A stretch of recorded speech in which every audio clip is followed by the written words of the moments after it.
Praise lord. యేసుక్రీస్తు నామములో మీ శుభములు తెలియజేస్తున్నాం. ఈరోజు బైబిల్ పరిశుద్ధ గ్రంథం నుండి ఫిలిప్పీయులకు రాసిన పత్రిక 4వ అధ్యాయం మొదలుపెట్టినాం. మన జీవితాల్లో సంతోషం దేన్ని బట్టి ఆనందించలేము కానీ, ఈ నగరాన్ని బట్టి కూడా ఆనందించలేము కానీ, అక్కడ అంటాడు ప్రభువునందు ఆనందించుడి. మరలా చెప్తున్నాను, ప్రభువునందు ఆనందించుడి. ఏటిని చూసి కూడా మనకు ఆనందం లేదు, చూసి తాత్కాలికంగా సంతోషపడతాం. అయితే ప్రభువులో ఉన్న ఆనందం గొప్ప ఆనందం.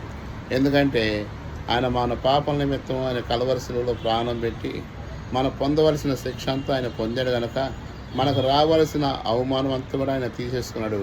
మన శాపగ్రస్తమైన ఉండగా మన శాపం అంతా కూడా ఆయన తీసేసుకున్నాడు. అందుకని ప్రభునందు ఆనందించుడి. మరలా చెప్తున్నాను, ప్రభునందు ఆనందించుడి. ప్రభులో ఉన్న ఆనందం గొప్ప సంతోషం కనుక మీ అందరి జీవితంలో ప్రభులో ఆనందించాలని, ప్రభునందు మీ కృప దొరుకునని, మీరు కృపలో వర్తిల్లాలని నా ప్రార్థన. Praise lord.